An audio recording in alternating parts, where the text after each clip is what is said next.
Return on assets, commonly abbreviated as ROA, is a fundamental financial metric that helps us understand how effectively a company uses its assets to generate profit. Think of it as measuring how many dollars of profit a company earns for every dollar of assets it owns. Throughout this video, you'll learn exactly what ROA means, how to calculate it, and why it matters for evaluating company performance. Return on assets measures how efficiently a company uses its assets to generate profit. In simple terms, it tells you whether a company is making good use of everything it owns to create earnings.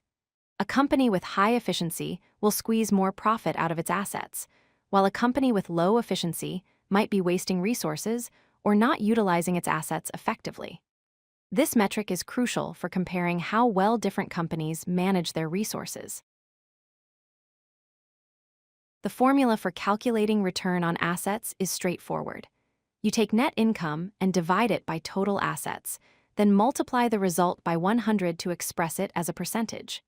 Net income goes in the numerator, total assets in the denominator, and the multiplication by 100 converts the decimal into a percentage figure. This simple calculation gives you a clear picture of asset efficiency in percentage terms. Let's break down the two key components of the ROA formula. Net income represents the company's profit after all expenses, taxes, and costs have been deducted. It's the bottom line figure that shows what's left for shareholders. Total assets, on the other hand, includes everything the company owns to generate revenue. This encompasses cash, inventory, equipment, buildings, and all other resources the business uses to operate and make money. Let's work through a concrete example to see how ROA works in practice. Imagine a company that has a net income of $500,000 for the year. This same company has total assets worth $5 million.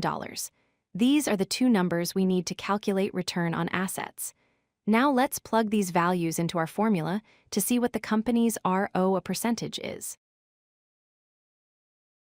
Taking our example, we divide $500,000 by $5 million. This gives us 0.1.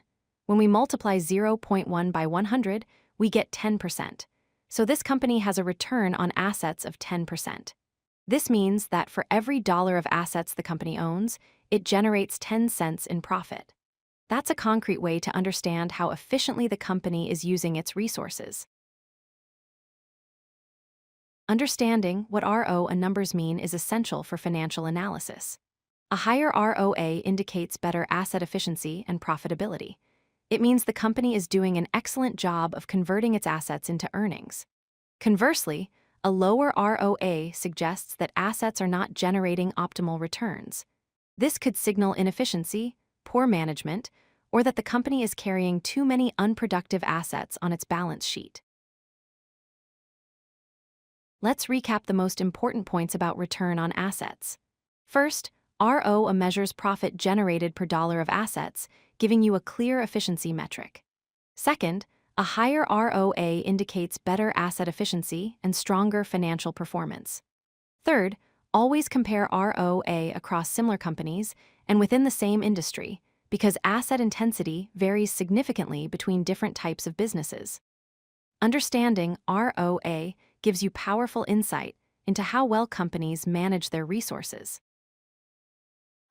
If you like this video, hit that like button and don't forget to subscribe.